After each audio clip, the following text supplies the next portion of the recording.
In this video, we are discussing about Biology Form 5, Chapter 8, Biodiversity. So 8.1, this is the first subtopic in this chapter, Classification, System, and Naming of Organism. So kita akan belajar bagaimana sistem pengelasan dan juga penamaan organisma itu. Okay, so what is biodiversity? Biodiversity is a variety of living organism, kepelbagaian benda hidup. So for example, examples of organism are microorganism, animals, including plants, and all of these will interact to one another. Okay, so taxonomy, this is a field in biology which involve classification, identification, and also naming of organism in an organized manner. So macam mana itu organized manner? Dia kena guna sistem. Okay, dia kena guna sistem. Sistem apa? Taxonomy classification system. Okay, taxonomic classification system. So before that, look at this history corner here. Carolus Linnaeus. This is a scientist. He is known as the father of taxonomy because he had created a system to name and classify organism, which is in use even today. Okay, so why classification and naming of organism is important? Okay, so the taxonomic classification system include classification, identification, and also naming. For classification, this is based on the physical features in taxonomic hierarchy system, THS. This is the short form, so that you can easily remember the term, okay? Taxonomic hierarchy system, right? So for identification, using DK. What is DK? Dichotomous key.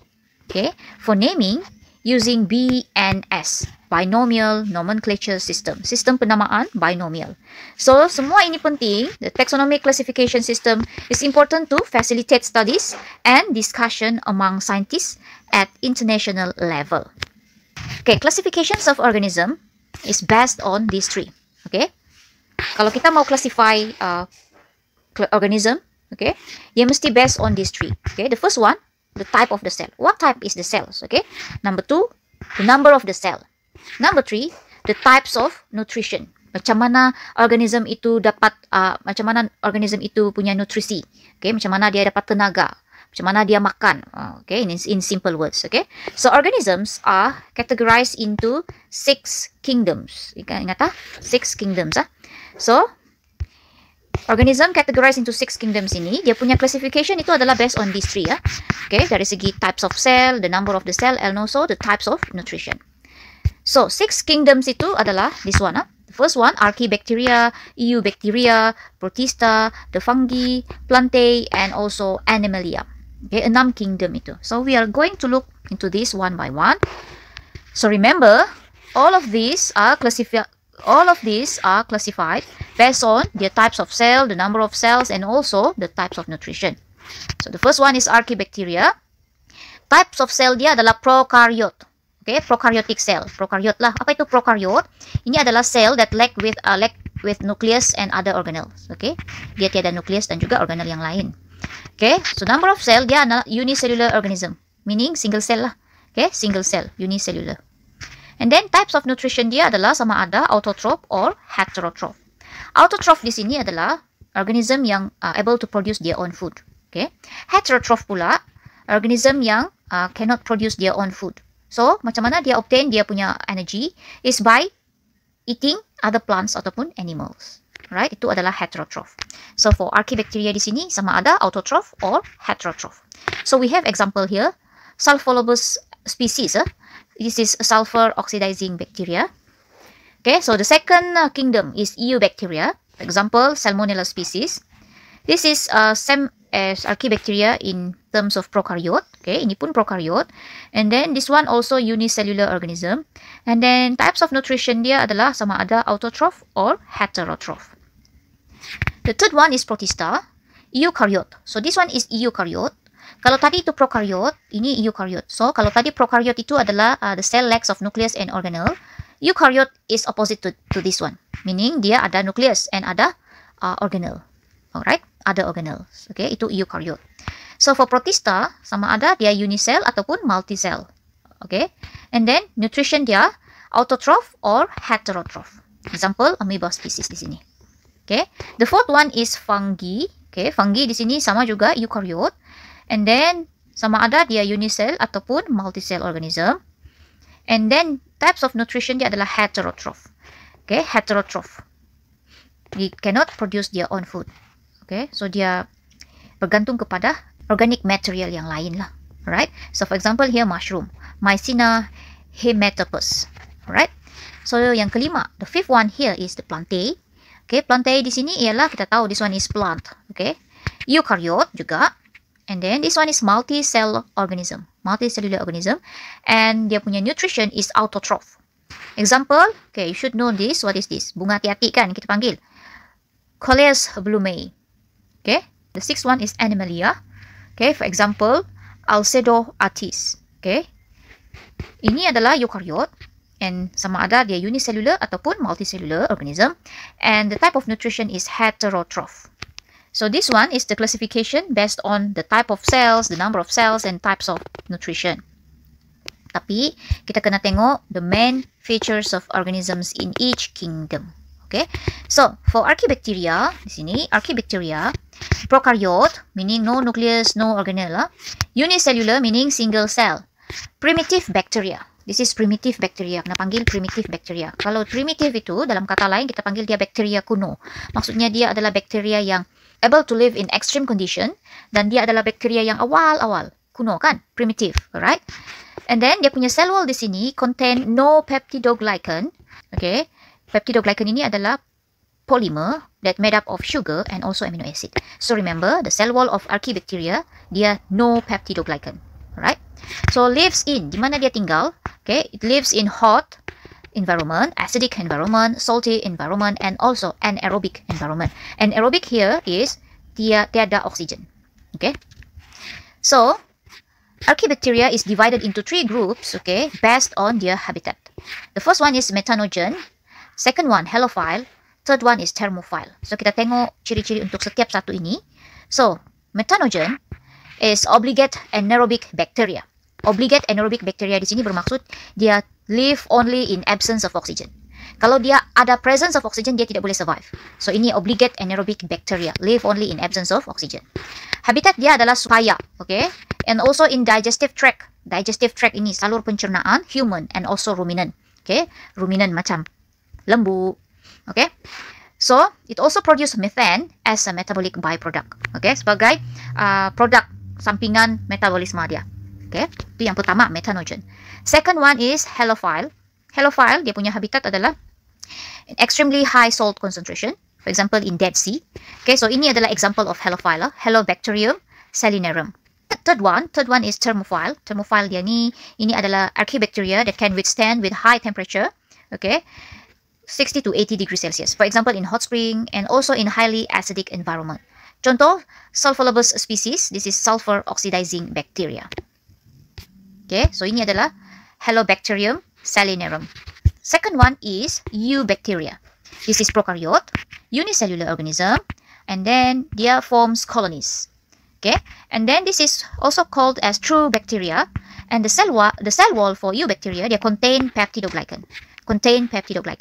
And the cytoplasm contains ribosome, contains plasmid, but yang X di sini adalah absence of mitochondria, absence of endoplasmic reticulum ER, and also absence of other membrane enclosed organelles. Okay, and Eubacteria is classified based on their shape. Okay, so example, Streptococcus pneumonia. Ini adalah yang menyebabkan penyakit pneumonia, yaitu lungs inflammation. Okay, keradangan paru-paru. And another example is Vibrio cholera. Vibrio cholera. Ini adalah yang menyebabkan penyakit kolera. Penyakit kolera, salah satu simptom dia adalah cirit birit diarrhea. Okay, dan akan menyebabkan dehydration.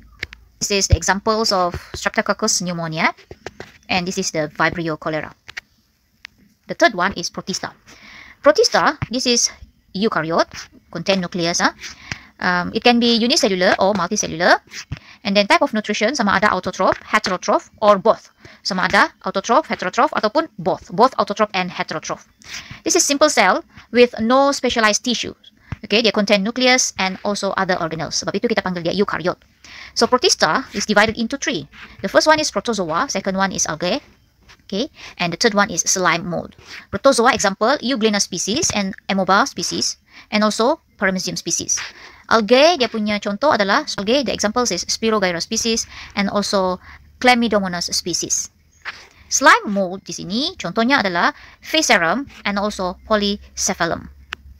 So when we look at this one, this is Chlamydomonas species and this one is Spirogyra species. We go to the fourth one, fungi. Fungi is an eukaryote, okay, and then it can be unicell or multicell. And then the type of nutrition for fungi is heterotrophs. Heterotrophs adalah it cannot produce their own food. Okay, so heterotroph ini sama ada saprophytes or parasite. Saprophytes ini adalah the one that lives on dead or decaying organic matter. Okay, those saprophytes. For parasites, lives in or on other organism which we call as host, perumah, to derive nutrients. Okay, derive nutrient by living in or on other organism that we call as host. Okay, and the cell wall here is made up of chitin. Chitin is a biopolymer, and the body is made up of hyphae called mycelium. Hyphae is a thread-like network, satu jaringan yang semacam thread lah, macam benang. Alright. For example, we have Saccharomyces cerevisiae. This is yeast, and also Agaricus species, which is mushroom. So this one is Agaricus species, and this one is the yeast. Okay, Saccharomyces cerevisiae. Okay, the fifth one, kingdom yang kelima adalah Plantae. So Plantae di sini kita tahu, daripada sini kita tahu ini merujuk kepada plant lah, tumbuhan. This is eukaryote organism, include all multicellular plants, and it can synthesize their own food, photosynthesis. Okay, melalui photosynthesis. Because they have chlorophyll, so kita panggil itu photoautotroph. Okay, and they can undergo sexual or asexual reproduction. So example, seedless plants yang tiada biji benih, biji. For example, ferns, this is Pachypachys, and plants with seeds, for example, all flowering plants. Okay, so this one is bunga kertas kan. So this bunga kertas, okay, dia punya nama adalah Bougainvillea species. Bougainvillea species. Right. So ini yang keenam. Kingdom yang keenam is the Animalia. This is also eukaryote organism, involves all multicellular animal. Okay, and the type of nutrition is heterotrophs. And most animals can move. Most animals also reproduce sexually. So we have examples, invertebrate, ini yang tiada tulang belakang, starfish. Okay, starfish ataupun dia punya scientific name adalah Asterias species. And vertebrate yang bertulang belakang is elephant lah. Elephant ataupun nama scientific dia adalah Elephas maximus. Alright, so ada 6 kingdom semuanya. 6 kingdoms. So next, we are going to learn about the taxonomy hierarchy. Taxonomy hierarchy system. The hierarchy system used in taxonomy is the Linnaeus hierarchy system. Kenapa dia dipanggil Linnaeus hierarchy system? Because ini adalah the scientist name yang pertama buat ini system. Okay?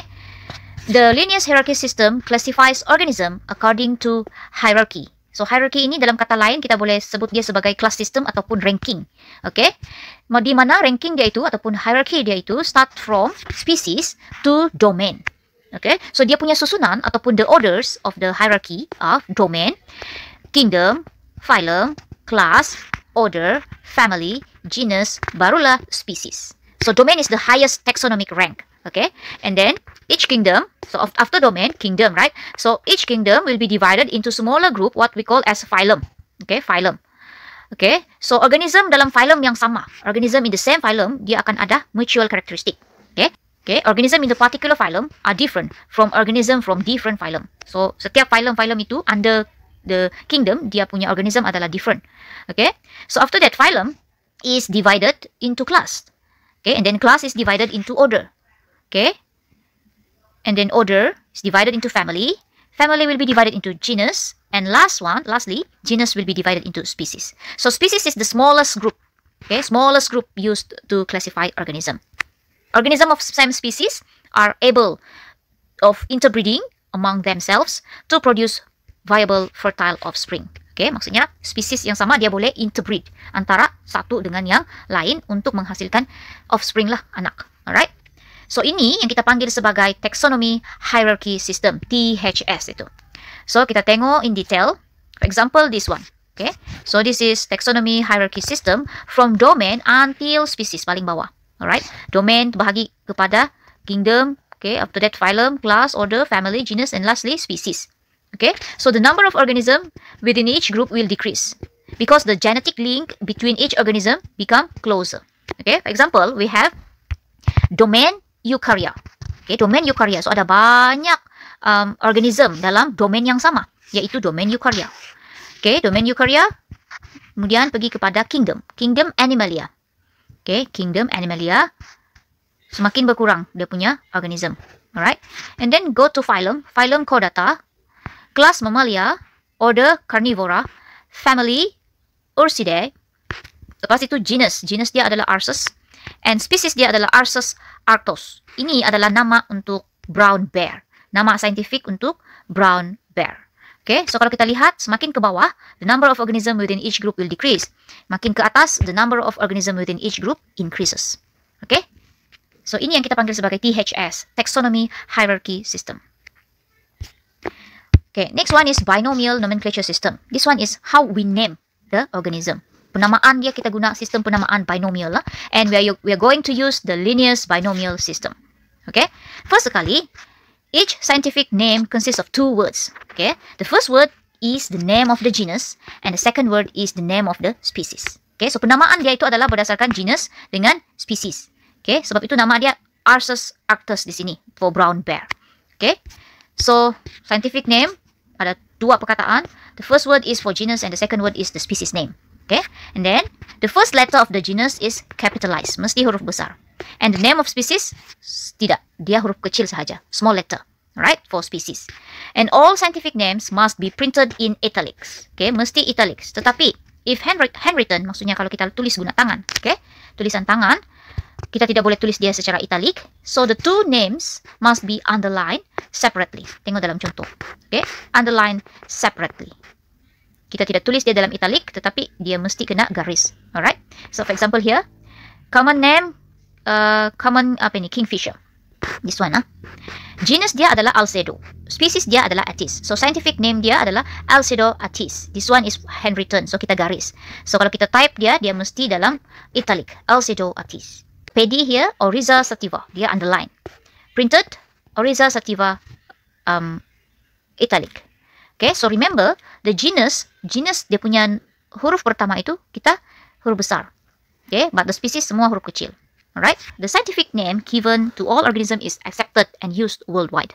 Each given name usually provides an idea of the organism traits, sifat organisma itu, the state of their habitat, their country of origin, or to honor the researchers that had studied them. So, penamaan dia adalah berdasarkan sama ada berdasarkan sifat dia, habitat dia, ataupun daripada negara mana.